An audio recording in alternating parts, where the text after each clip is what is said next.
SIR যে নাম বাদ গেছে, কি কারণে বাদ গিয়েছে সেটা মমতা দিদির মুখ থেকেই শুনুন।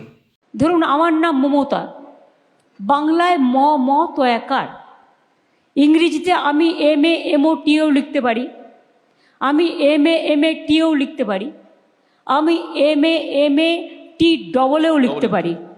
এই রিজনে, আর কি রিজনে, মেয়েরা বিয়ে করলে যখন শ্বশুরবাড়ি যায় অটোমেটিক্যালি অনেকে দুটো পদবিও রাখে, আবার অনেকে নিজের শ্বশুরবাড়ির টাইটেলটাকে গ্রহণ করে এবং তাদের বাড়ি শিফট করতে হয়, ফলে তাদের রেসিডেন্সিয়াল অ্যাড্রেসটা চেঞ্জ হয়ে যায়। তারা সবাই বাদ।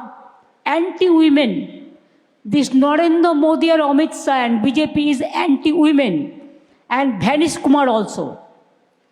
অ্যান্ড এখানে যেটা আছে সেটার নাম না বলাই ভালো। এখানে দুটো আছে, মধুবিধু দুই ভাই, ভোট শুধু কাটি